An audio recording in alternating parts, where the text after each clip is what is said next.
Thank you all for joining this session. We're going to get started at about 2 minutes past the hour. Give everybody a chance to virtually find their seat, as they say.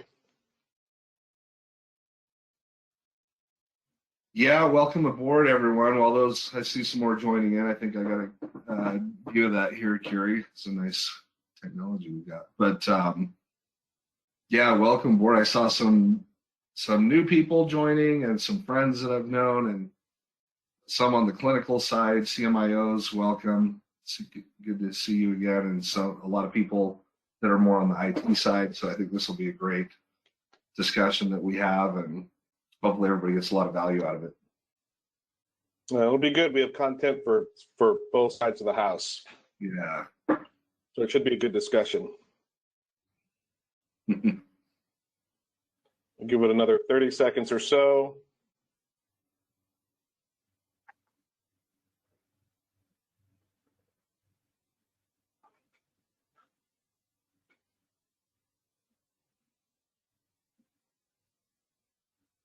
Seems like graduation week for a lot of people. Well, so it's good we still got a lot of folks able to join today. Yeah, for sure. For sure. I know you and I are both have graduation festivities this evening. So, yeah. All right. We are at 2 minutes past, so I think that we can probably go ahead and get started. Thank you all for joining the session. We are going to be focusing the discussion today on fixing the contributing factors for physician burnout, specifically talking about EHR speed and reliability. And we'll talk about what we mean by that and it being a contributing factor as we jump into the session. My name is Kerry Pence. I lead product marketing here at Goliath. I've been with Goliath for few years now, formerly worked with Citrix and VMware. So for those of you that are on the technical side of the house, that's more my bent. And I'm joined today by Ryan Oliver. I'll let Ryan go ahead and introduce himself, although many of you already know Ryan. Ryan? Yeah, hello everybody. I joined Goliath actually just this year, but have been very aware of Goliath for many years and the team here.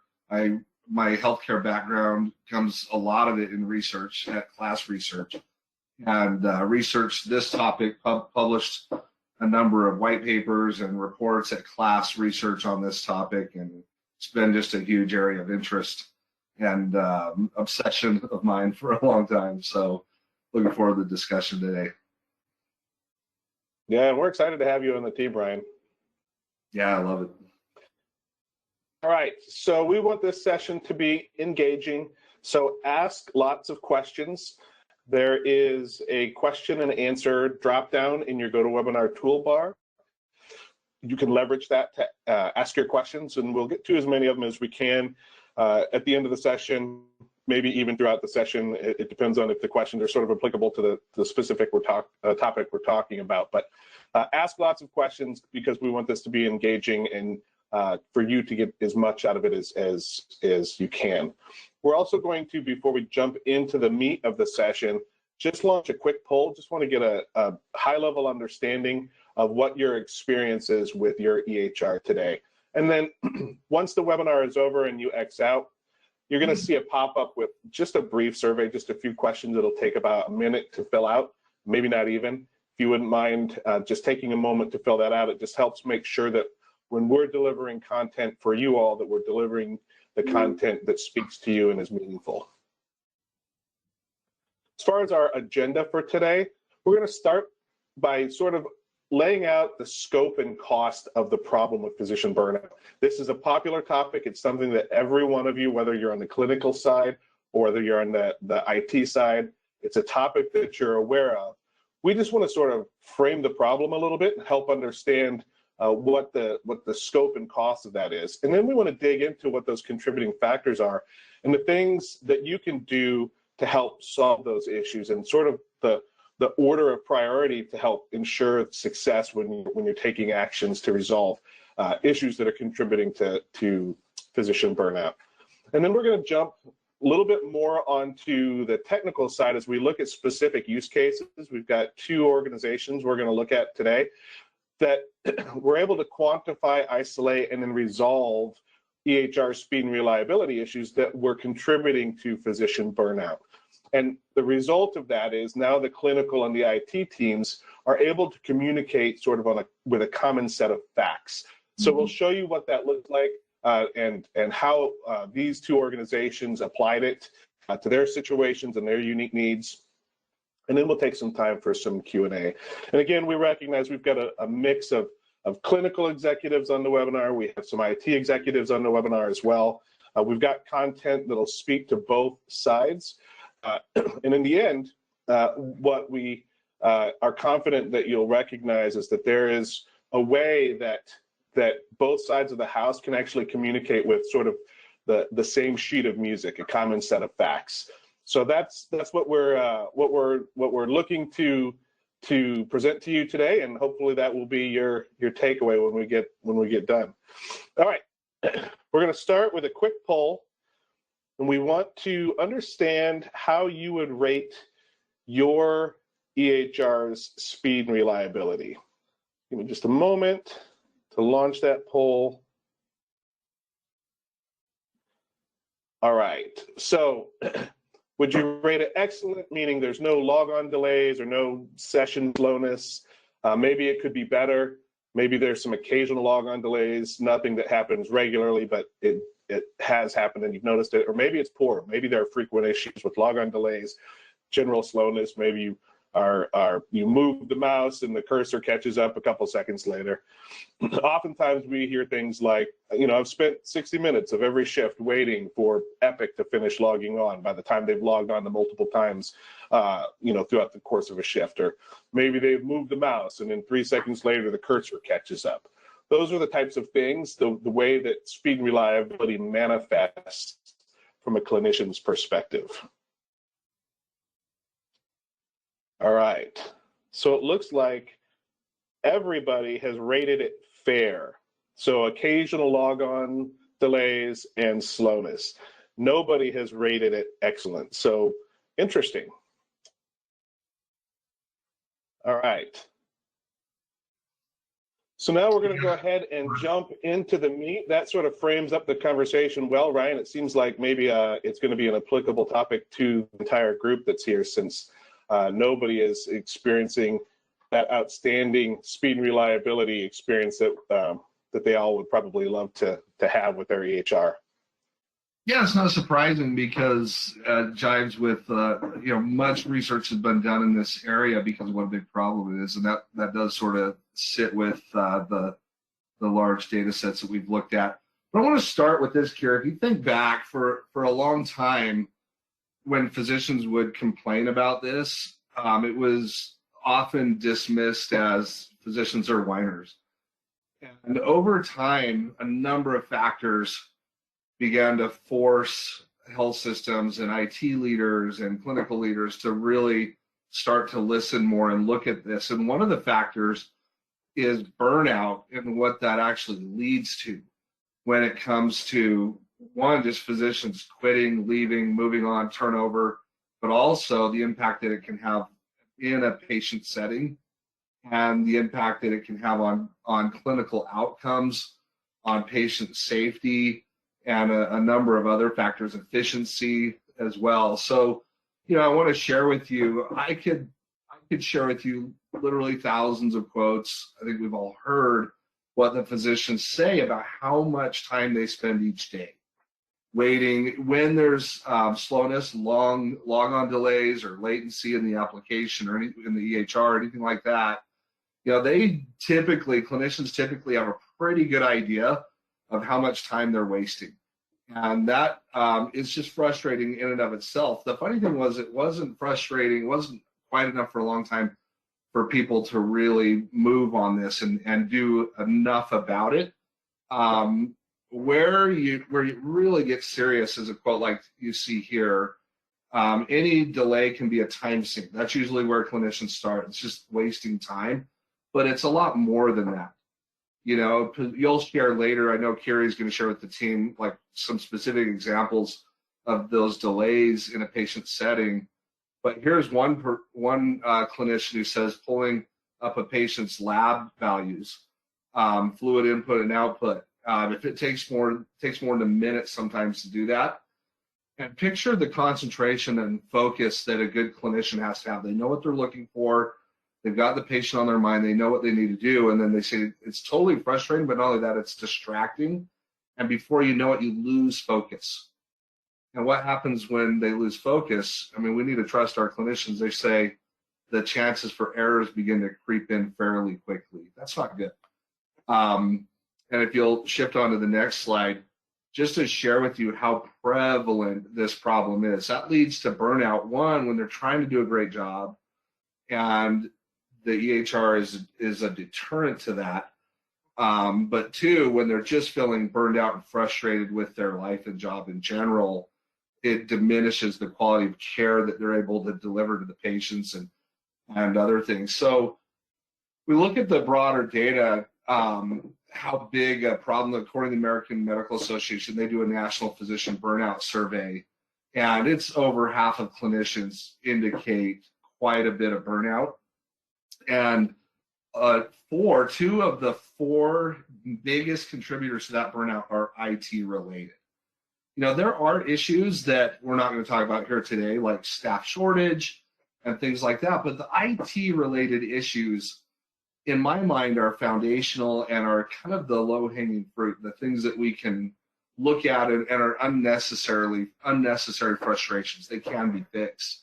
And so two of the four contributors to burnout are, one, administrative burden, especially with the EHR, and then technology frustration with mostly with the EHR, such as system slowness or poor usability. And if you'll click onto the next one, to go a little deeper, it was funny, I mentioned earlier that for a long time, this was dismissed as well. The clinicians are whiners. And it's sad to say, even a health system says, at times a CFO would say, well, if we invest heavily into making them happy, is there a financial return on that? Well, if that's what it takes to invest in it, the research has been done on that too.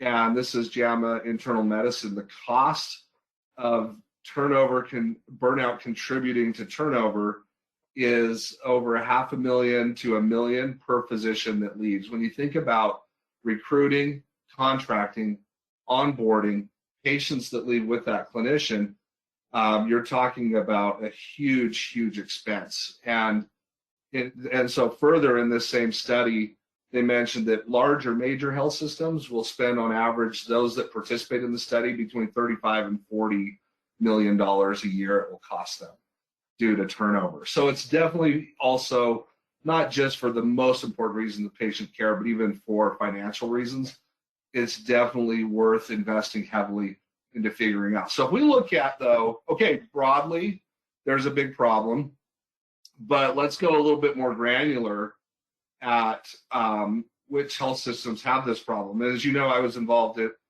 KLAS Research in a lot of this research that you see here, but the ARCH Collaborative has surveyed with over 350 health systems, just passed actually recently, they passed over 600,000 clinician surveys. So it's the biggest data set that exists. And when you ask, two of the questions they ask all those clinicians are about response time and reliability. The blue answers there are response time. So is the response time sufficient, yes or no? If you have the majority of your clinicians, 90% plus, say yes, the response time is sufficient, you'd be in that far left column. There's literally not one health system there. The class has never measured a health system that has an A in that department. So when your poll earlier, Kiri, was reflecting of that. Yeah. What's more is a lot of physicians, some of the people in the poll said, hey, we're fair. As you dive a little deeper and actually measure it, there have been clinicians, many of them suffering in silence. The majority of health systems that measured are on that far right column, where more than half of the clinicians say it's not sufficient. It's not good enough. It's a problem. Some are in that kind of C and D range. Only 3 hit a B if we look at it in a grade scale. So that just shows you kind of what we're dealing with and that this problem needs to be addressed. If you go to the next slide also there, Kiri. No surprise when you look at, let's go all the way back to just their overall frustration with IT and how they rate the EHR. Just overall, are they happy, satisfied, or dissatisfied with it? These are the correlating factors that correlate most to the dissatisfaction. And you can see on there when they rate their response time low, it's the highest correlated to dissatisfaction. And there's no surprise there, because if it's slow, it doesn't matter what else you do to optimize the EHR, they're still not going to be happy. So you see all these efforts around other optimization. Response time is still the highest correlated to satisfaction. And so that data there is just indisputable, again, from about 600,000 clinicians. Next slide, though, if you will, Kiri. So from that, as KLAS dove deeper and got a lot of these feedback from these health systems and from clinicians, they built the EHR House of Success. In fact, one of the CMIOs I noticed registered for this webinar today, Dr. Patty, who contributed heavily to this House of Success. Just a great clinician friend and CMIO, and contributes a lot to this broadly in the industry and healthcare. But you can see on this house, the three pillars sit on a foundation of speed and reliability. And again, I don't want to belabor the point here, but how much money and time is spent on education, it can have a big impact. Shared ownership. One of the more frustrating things with the EHR is when a clinician feels like they're adding 3 clicks for charge capture purposes, for revenue purposes, when they're like, I'm sitting here in front of the patient. They want shared ownership in those types of decisions. How many clicks and for what? They want it to be focused on patient care. And so that's what shared ownership means. Some of the efforts around giving the clinicians a voice and ownership in how the EHR is configured, how it operates, is really important to success. Personalization can make a big difference. Just helping clinicians understand that they can take time to do some personalization settings that will make their life a lot easier. Here's the thing. Look at the foundation at the bottom. Proven that if you don't have the majority of your clinicians saying that the system is fast enough and it's available, I can get to the application anytime I need it, and I can move quickly throughout. If that isn't there, that foundation, those other efforts are not going to yield satisfaction. You won't see the results from those efforts. So that's why, to me, it's just such an important issue to tackle.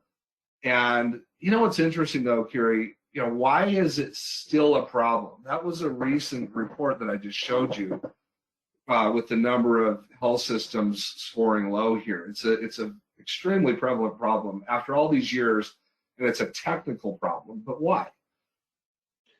When you have a health system that goes and participates in, let's say, the KLAS measurement, or they go do their own measurement and start listening to their clinicians, inherently you're getting human feedback. So that can tell you a lot about education. That can tell you a lot. That clinician knows that whether they feel any shared ownership or not, and can give you pretty specific feedback about what they want. But if the application is slow, the only feedback you get from a clinician is it's slow. They're not technical, and they shouldn't try to be.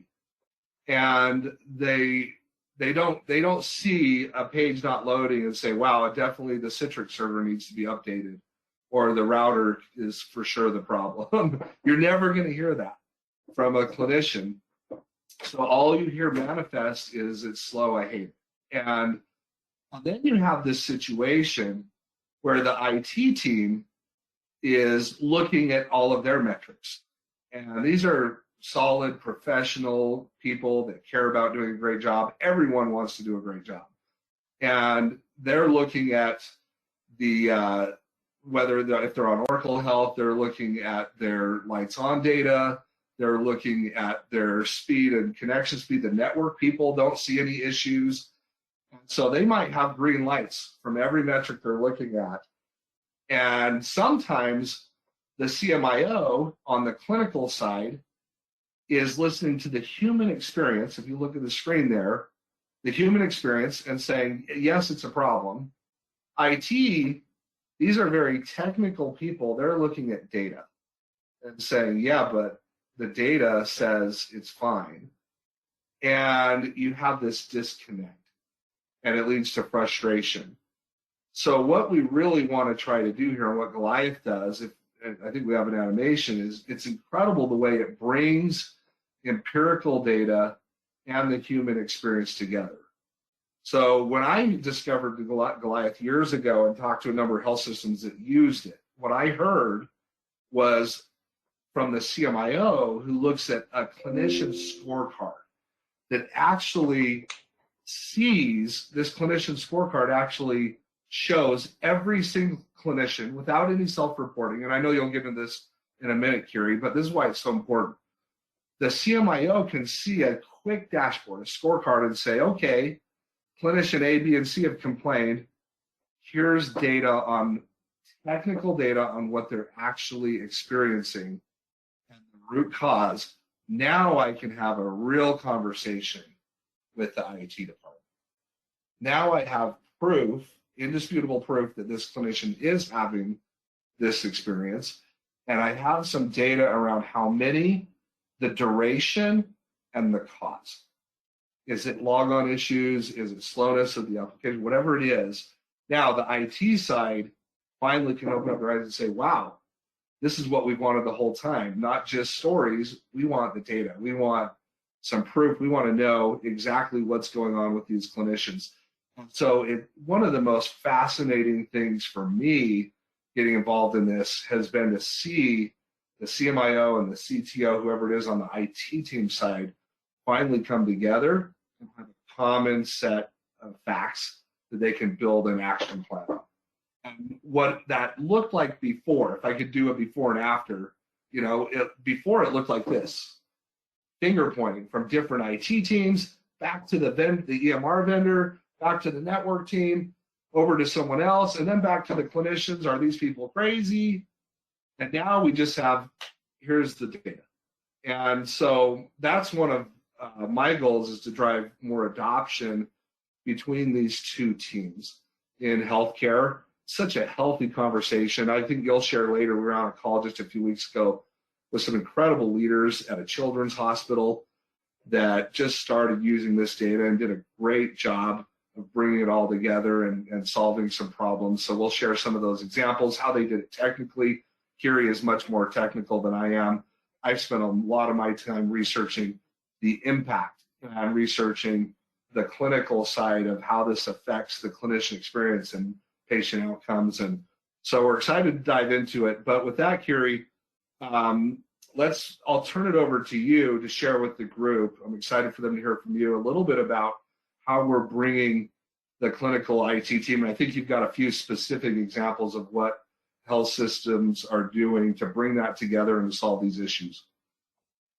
Yeah, thanks, Ryan. And one of the interesting things, we talk about physician burnout, we talk about physician experience, the lived experience, and we look at it from the physician side, but there's a patient-facing aspect to this as well. Oftentimes these issues manifest themselves in a patient setting. So imagine, the frustration of the physician for sure, but there's potential risk, life or death in some, extreme cases to the patients. There's emotional, stress that comes with some of these situations. And I've got two anecdotes to share right here with some doctors who've actually shared with us their lived experiences. And there was a surgeon in DC area. He was literally in the OR with a patient on the table, and he was trying to check the current patient medications because he needed to administer some additional medications, and he just was checking for potential drug interactions. And at that moment, he was experiencing some slowness with his EHR, and he wasn't able to access the patient data quickly. Now, this is a patient, and I am not a doctor, so I can't empathize with what the surgeon was feeling in that moment, but they've got a patient with the chest opened on the table, and they couldn't access records that would indicate whether or not they could or could not administer a particular medication in that moment. I can't imagine the amount of stress and frustration that happens in that moment. And that patient has no idea that this is going on, but their life is literally hanging in the balance. This is because of, as Ryan said earlier, an IT-related issue that was actually solvable. We had another anecdote from an oncologist who was in the room with a patient preparing to deliver some bad news. And at that moment, the patient already has an elevated level of anxiety, I'm sure, and fear, because they're just awaiting what they can only imagine is not great news. They're seeing an oncologist. The EHR went down. The doctor couldn't access the patient record. So he knew that he was delivering bad news, but he didn't have all the details. So he couldn't actually go through with the rest of that conversation. Now the patient is already feeling anxiety and fear. Now it's off the charts because they have to wait even longer. The doctor now is frustrated, likely trying not to show that frustration to the patient and adding to that level of fear for the patient. But these are real examples of how these issues manifest in a patient setting, which elevates it to a whole other level from just, I'm frustrated because the EHR is slow.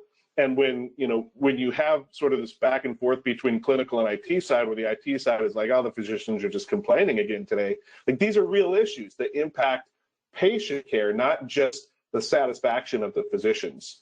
But we're going to dig in a little bit deeper and actually talk about some specific use cases of how some health systems have leveraged this data that we're talking about, where we sort of bring together that lived experience and empirical data to provide that complete picture of what physicians are experiencing. So we have two great examples.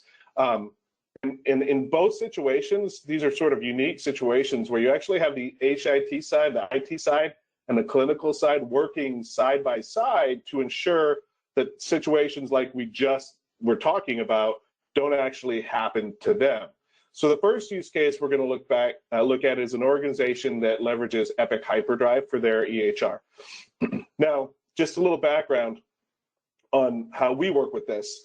We have an integration with Epic System Pulse. And because we have that integration, it makes us uniquely able to provide a view of clinician experience data that neither the clinical nor the IT side has ever had access to before. And if you're on the IT side on the call today, you recognize that there are a lot of dependencies, IT dependencies, a lot of factors that are involved in delivering successfully that EHR to the clinicians. And if you don't have visibility across all of them, you're sort of chasing ghosts every time there's an issue that pops up. So we've correlated system pulse data with infrastructure, with the Citrix or VDI environment, database, even individual user behavior, so that we can present a complete picture of what the clinicians are experiencing. And that's what we were doing with the University of Kansas Health System. This is a great example of what can be achieved when you have the right data. This is, we were on a call with, you see a quote here from Sean Bennett, he's the director of IT support there. We were on a call with him and he told us, he said, look, patients are on the table all the time. So anytime there is an incident, it's going to spin up an incident response meeting. It's going to involve 30 to 40 people, sometimes more. The finger pointing is going to start, and it's because they have no shared data. They only have lived experience from the clinician side, and they only have disparate data points from the different IT silos. So the challenges that they were having was they were trying to troubleshoot clinician user experience issues with Epic Hyperdrive. And we know there's a number of elements that can impact that clinician's experience with the EHR, but those elements are spread across different IT silos. And each of those different groups that are managing those have their own sort of performance metrics and monitoring tools. So like Ryan was saying earlier, they're looking at their own stack and they've all got green lights, so they just assume everything is good, but the lived experience tells a different story. In addition to that, they didn't have a way to document or even isolate, for that matter, the root cause of their performance issues. And proving root cause is challenging enough as itself, in and of itself. But when you think that you've identified it, it probably involves other IT teams. And again, you know, they're looking at their own stuff, so they're sort of kicking the problem back over the wall. And so again, you've got this back and forth and finger point. And a result of all of that is Sean's team was just reactive all the time.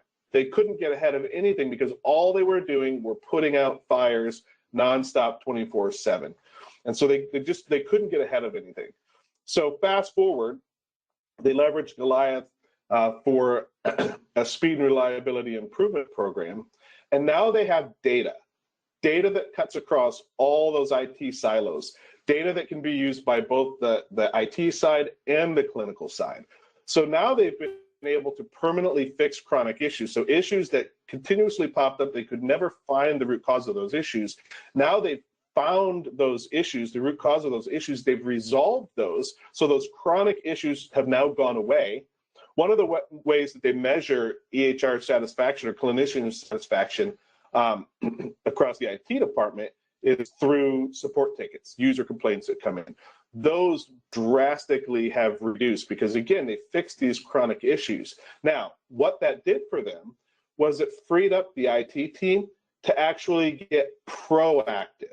So instead of constantly now having to react to clinician experience issues, the IT team is actually going out and hunting problems instead of waiting for problems. They're chasing down problems and they're solving them before clinicians are impacted. I'm going to show you an example of what that looks like. So this is an example of some of the analytics that we provide for clinician experience. So we're able to tell you, and this is what we did for the University of Kansas Health System, we're able to tell you exactly which clinicians have been impacted, the frequency and duration of the issue or the impact, and what the likely root cause was. This is all without any self-reporting from clinicians. So imagine a scenario where you have a survey that goes out to clinicians to understand what their experience is, and 100% of them return back responses that are completely accurate. That's what this tells you, except it doesn't require the clinicians to be bothered with having to self-report or spend time filling out forms or surveys. So the University of Kansas Health System, they actually use this data. So remember, they've now been able to isolate and resolve the chronic issues that they had. Now they're using this data to proactively reach out to clinicians before the clinicians even know that they're having a problem. So they're getting ahead of the problems before it manifests to the clinician. So they use data like this. It's set to automatically run and send weekly to their level 1 help desk team. That help desk team then uses this data to understand which clinicians are having issues or potentially about to have issues. And they proactively reach out to those clinicians to understand what's going on, and they fix those issues. They resolve the issues before they manifest in a way that the clinician actually notices that there was an issue. And what this has done, not just provide a better experience for the clinicians and for the patients who the clinicians are treating, but it's also built incredible trust and goodwill between the IT team and the clinical side. And as noted on the previous slide, that, you know, this was a quote from Sean. He said, with Goliath, now we're chasing problems rather than waiting for them to come to us. Hey, go back for 1 second. Sorry, Kara, I don't mean to stop your flow, but, you know, for the groove, you can just to read this a little more detail too. I think this is so important. 10,500 users, you can see kind of in the top left. 2,700 are being impacted negatively in some way. But those that are impacted the worst, we sorted them to the top there. That 54 score, that 52, 58, they're having a bad experience. And you can see the IT team can dig into this immediately and just correlate exactly why and go fix it. This is data they've never seen before. Never had access to this much clarity. And immediately and in one place. And that's what allows true proactivity. I want to back up for a second too, because, you know, when I showed you earlier that the House of Success and the foundation, those pillars, you can go, if you're, you know, some of you on the call would know this, that there are 20 consulting firms that will help you with training or optimizing your EHR. Down on the system speed and reliability part of this, Goliath is the only KLAS rated vendor there. And I was a part of that. My job when I was an industry analyst was to find the solutions. And you hit the key, one of the reasons, and it's not to just, you know, just kind of tout Goliath here, but there was a reason for that. You mentioned that Epic integration. It's the only vendor that's done the work and been able to have enough influence to do that in healthcare. And then that's so critical. And then the same integration you'll talk about, I know, with Oracle Health. But those are some of the legwork that's been done to allow this technology to get the data that these IT leaders have never seen before. And then the clinician can just take a very high-level scorecard and say, okay, here's what's happening, the CMIO, for example, and communicate this out. I mean, hats off, though, to University of Kansas Health System to how they're using this. I mean, those things that you mentioned very quickly are rare. Like, you rarely see. I did hundreds of interviews. I also reported on just IT support for the EHR, and I rarely ever saw, there's a lot of lip service to proactivity. I rarely, if I ever saw, like, true proactivity. It was always reactive to tickets. So that's all they've ever had time for. Yeah, and that's all they've ever had time for. And that's the problem with these IT. It's not, you know, you said earlier, everybody wants to do a good job. Like, it's not IT side versus the clinical side. Everybody wants to do a good job, but without the right data, they can't they can't fix the chronic issues so that they have time to get ahead of sort of the one-off things before they become chronic and large-scale issues. So that's a great point, Ryan. In this next use case, before we get into it, I wanted to share with the group, I'm aware of the one you're going to share here and was involved in the calls recently, but think about time to outcomes too. You know, that's a critical thing. This is not something that people want to take 2 years, 3 years to try to solve. This is something, hey, can we get a result in months or weeks or days? And so I think this is one where, you know, and most of them is similar. The time to outcome doesn't have to take very long, as long as you got a willing team. Yeah, and you're right, Ryan. This is a great example of it. And I'll bring you in definitely for this one because you were on a lot of the conversations. So you were very much sort of hand in glove with the teams as they were going through this process, right from the moment where they were expressing their pain that they were trying to solve, all the way through getting to a point where they actually started solving some of their problems. Now, just to sort of set this up, this is a healthcare organization that uses Oracle Health EHR, or Cerner, as people still affectionately refer to it. Now, with Oracle Health, not dissimilar to with Epic, we have both technical and business partnerships with Oracle Health. Now, because Oracle Health EHR is a hosted application, so a little different, right? The application is now hosted in Oracle Health's data center. Because it's hosted, because of the way that Citrix is architected, so Citrix is used to deliver that application, the only way to get that end-to-end complete visibility into the clinician experience is to have technology present in the Oracle Health hosted data center. And Goliath is the only vendor approved by Oracle to place our technology there, which, again, like Epic, makes us uniquely able to provide a view of clinician experience data that neither the clinical nor the HIT side has had access to before. So for this particular use case, we're talking about Children's Hospital of the King's Daughters. And Ryan, feel free to interject as we go through this, but they came to us really, you know, sort of in a frustrated state. They were they were another example of a really tightly collaborative group between the IT side and the clinical side. In fact, both sides were on most of the calls that we had from the very beginning when they were expressing their pain and looking to see if there was a way we could help them solve it, all the way through talking about results. So they were dealing with constant clinician complaints about system speed and reliability, literally placing, a mouse cursor. Ryan shared this example earlier, placing a mouse cursor on the screen and then waiting for the screen to catch up, because they go through the workflow so many times, they know exactly where the button is at. They needed the EHR to catch up to them.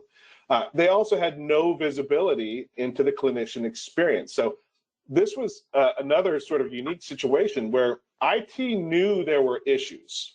Like, they believed the clinicians. They actually were spending time with the clinicians on the floor to sort of observe, but their monitoring tools, like Ryan was saying earlier, they all had green lights, right? Everything was telling them everything looked good, but the lived experience was vastly different. And then they lacked data. You have a clinical side and the IT side who clearly are trying to work together, but they lack the data to actually do that, to support any type of resolution or solution to their issues.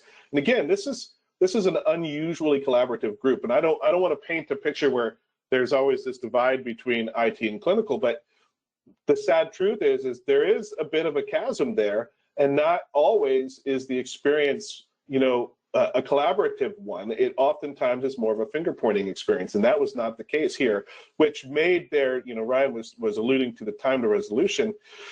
It made their experience so much faster to get to a point where they were able to resolve their issues, because the IT and the clinical sides are interacting, as they say, at the elbow without requiring any clinician engagement.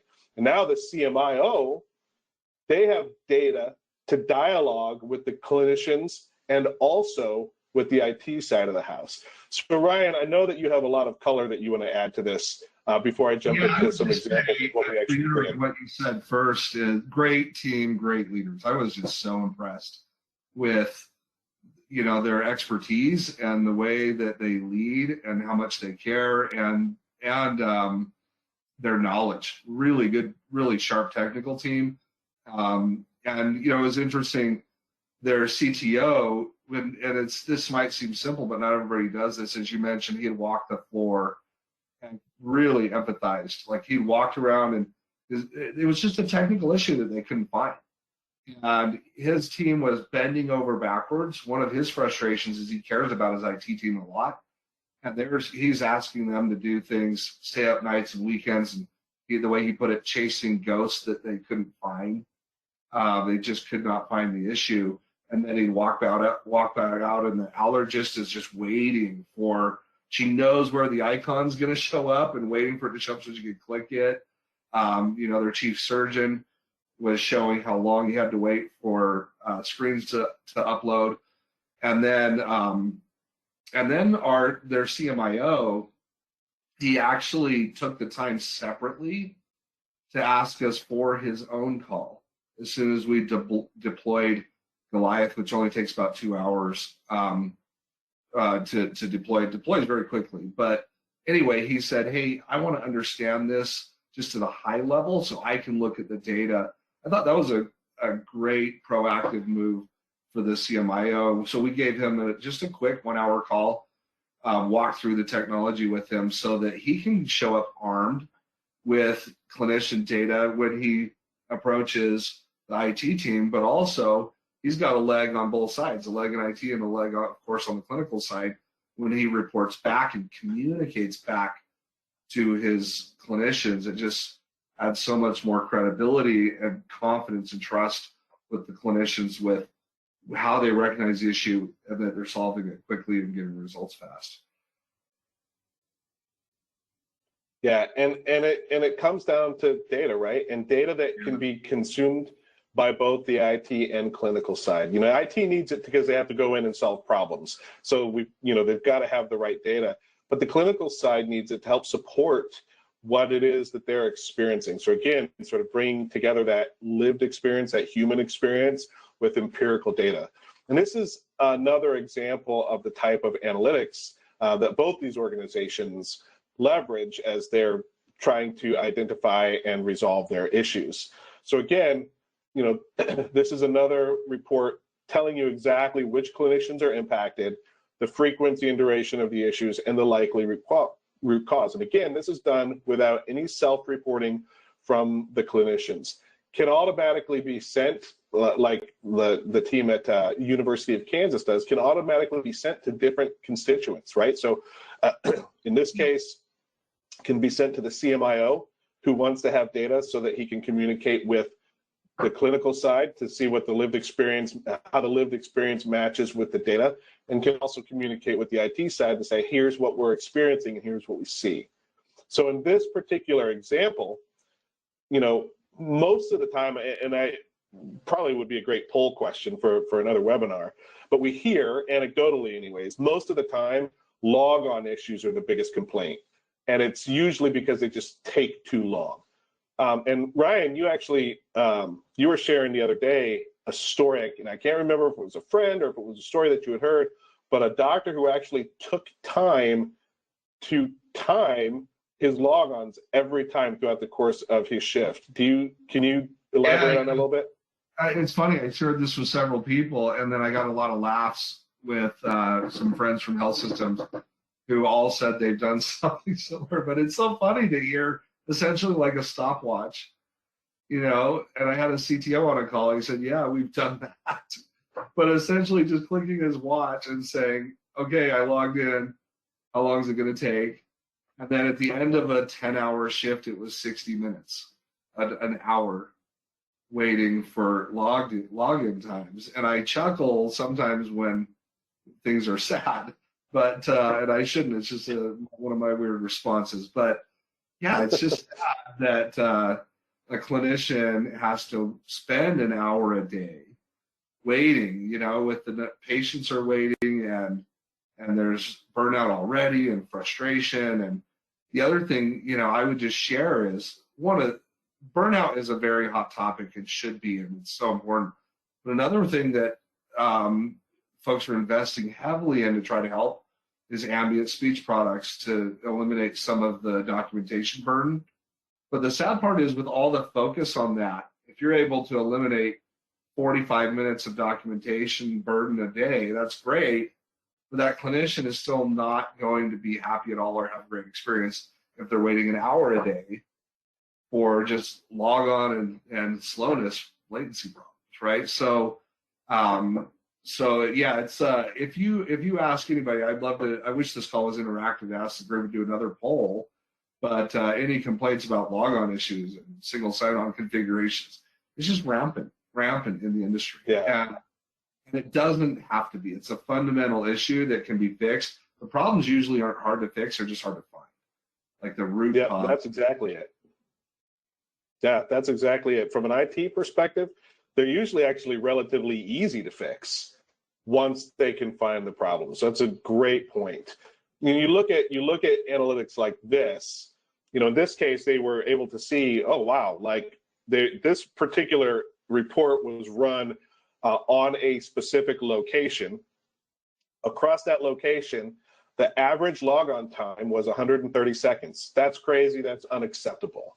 But they were able to isolate that the vast majority of the most severe logon issues were in the oncology department. So they were able to narrow down exactly where the issue was and who the physicians were that were or clinical staff that were having the most severe issues. And they were able to start tackling it that way and resolve it relatively quickly. Now, imagine being able to proactively look at all of your clinicians, their logon times, and proactively identify issues before clinicians have to actually raise the issue or go as far, like as the story you were sharing, Ryan, is to actually take out their watch and time every single logon interaction and add it up for the end of the day. You think of it touches patient care and patient experience. It definitely contributes to physician burnout. You mentioned the CFO, looking for justification. how many patients don't get seen over the course of a year when every single physician is waiting throughout the course of their shift 60 minutes? I mean, that's real financial impact to the hospital. Like it crosses so many different elements and aspects across the organization. Again, it's an IT issue that's relatively easy to fix. These are fixable, solvable problems that don't require big investments, everybody to get involved from a training perspective or changing workflows or customizing it. Those are all important things. But if you don't address the basic foundational element of making sure that they can actually access their application and it works well and fast, none of those other things matter. Now, for those of you on the call who lean a little bit more into the tech side, I wanted to show you an example from CHKD on drilling into a single clinician. So this was a specific clinician who was having an issue that Oracle was running slow. And now you can see here in a single view, like when I say a single view, meaning this was 2 clicks into the product. They didn't have to go searching through and compile data together. It's compiled for them. So in a single view, they were able to identify that the issue was client side, meaning it wasn't Oracle's fault. So it didn't have anything to do with the Oracle application. It didn't have anything to do with the data center where the application is being hosted. It was client side. And there was a sudden drop in connectivity that correlated with the same spike that the physician was having in their latency. So translation, because Oracle is a hosted application, generally speaking, complaints about slowness get escalated to the Oracle team. And that's when the finger pointing and back and forth begins, because neither side, the Oracle side or the health system's internal IT side, neither side is looking at a complete data set. Now, Children's Hospital of King's Daughter has that complete data set, and they're able to identify and resolve issues quickly, or if it's not client side and it is related to the application itself, they're able to escalate quickly with data. So this becomes really powerful, not just for resolving issues, but for also engaging other teams with data so that it eliminates all the back and forth and all of the finger pointing. All right, we are just about at time, so we're going to start wrapping up. What I wanted to, before we jump into Q&A, and we've had some good questions come in already, so we will definitely make some time to get to those. But I wanted to sort of leave this up while we were taking some questions. This is the program that both these two health systems that we referenced today leveraged. It's our EHR Speed and Reliability Improvement Program. So we're identifying problems like providers with speed and reliability issues, the frequency and duration of the occurrences, root cause, to help with remediation planning. And it's an easy process. It's just a 1-hour discovery to set expectations and understand what the issues we're trying to solve are. And then there's a 2-hour process for getting the automated assessment to begin collecting data. And then we start working with you throughout the course of that deployment to translate the data and help isolate where the root cause of issues are. So it's a very easy, low friction process for you guys to get involved if you're interested. And Claudia, who's working on the back end, thank you, Claudia. She's dropped the link into the chat to our Speed and Reliability Improvement Program for anybody that might be interested in exploring more about that. All right, with that said, we're going to jump in and take some of your questions. All right. One of the questions that we have is, how do we typically engage? All right, so that a little bit is depicted on this slide. So this question obviously came in before I put this up, but we'll set that initial meeting to understand what you're trying to achieve at first, and then we'll collectively map out a plan. So in general, steps are an initial meeting, we'll put together a statement of work, based on your needs, and then we'll get started finding and fixing issues. And this can be something that we can help you deploy, and you can find the issues, or we can do it as a service. So if your IT team is strapped, but you want to take advantage of this, we can do this as a service as well. Yeah, I want to say too on that initial assessment period, I think it's important to mention, on that first call, if there's any reason that Goliath, we can't help you, we'll tell you that too, and try to point you in the right direction. I think most of the time with configurations we can help, majority of the time, but that's just discovery. Okay, what's going on? Just us understanding like what's the issues you're dealing with and what it would take to discover them is critical. The other thing that, as I look at this, I wanted to add, and I know I want to leave time for the other questions, but it's so neat to see something that can be implemented in 2 hours. And to recap the CKHT issue, they're 8 weeks in and have solved the vast majority of their problems. So time to outcomes is phenomenal, but to be able to have an impact on thousands of end users in a few hours to get the data, and then a handful of working sessions with a fairly small number of people that impacts the entire organization. I can't express to you how rare that is. Most tools or things that are implemented that have a broad impact require a long, difficult implementation. So that's one thing I like. If we're going to address clinician burnout, this is a high impact, low cost, short time frame way to have that high impact. So I think that's important to point out in the engagement is, this isn't, I wonder that people are so busy in healthcare, all these things we have going on, this doesn't have to disrupt any of that. To do an engagement like this, it can make a massive difference. Go ahead, sorry. No, all good. It's great information, and it actually addressed one of the other questions that had come in, so that was perfect. Another question we have come in specific to Epic. Looks like you're looking to understand if we help with optimizing Epic, if I understand the question correctly. You gave an example that you work with Epic and leverage their Epic support scripts to make sure that Epic is configured correctly. Great question. We actually do. So again, we talk about our Epic System Pulse integration that we have. We also have an Epic health check module. So unlike working with the Epic support scripts, this is something that runs automatically. It's not a point in time. So it is something that you can have set up running in the background, alerting you anytime an Epic, vendor guidance suggestion, setting, or configuration is misaligned. You'll get an alert and you'll get instructions on how to resolve that issue.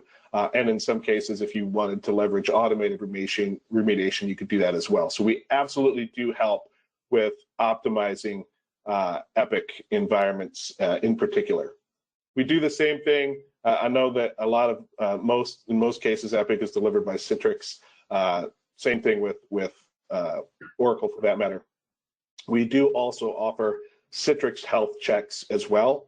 Again, it's an automated process, so it's something that you can leverage, not just a point in time, but it's something that can run automatically in your environment and make sure that your environment is always optimized. All right, we've got time for probably one more question. This one's a bit loaded. Do KLAS members get discounts? Yes. The short answer to that is yes. We are a member of the Arch Collaborative. Yeah, we're a member of the Arch Collaborative, and we want to support other members, and we want to support KLAS because KLAS is doing great work, right, with their measurements and understanding clinician satisfaction, and we want to come alongside them and provide the data to help solve the issues that the measurements that KLAS does exposes. So it's a great collaboration and a great sort of better together sort of story. So yes, we do offer discounts for KLAS members. Yeah, and if anybody too, I came from KLAS, and I can tell you the mission there is how do we improve healthcare first? Like, if it doesn't help healthcare provider organizations, they don't want to do it. So how does it help improve healthcare? And then Goliath is perfectly aligned with that mission. And so we love bending over backwards for any of those KLAS Arch Collaborative members. But I can tell you too, if anybody's really in a tough spot with their clinicians having problems, we'll bend over backwards. Let's just see how we can solve problems first before we get into anything too complicated. Let's see if we could. The last thing anybody wants is, and that's what I love about the collaborative. It's just that. Healthcare is great in that we're not all competing with each other. We're all trying to raise all tides and make healthcare better. So if somebody were to come to us and just say, hey, we're suffering, our clinicians are having a hard time right now, we'll bend over backwards to try to figure out what we can do. Yep, absolutely, absolutely. All right, we are at time. We're actually a minute past. So just a quick reminder, our next session is scheduled for July 10th. And if you wouldn't mind filling out the brief survey at the end of this to make sure that we are providing the value that you're expected or that you expected when you registered for this. So thanks everyone for attending. Ryan, thanks for participating, and we will see you all on the next webinar. Thanks, everybody.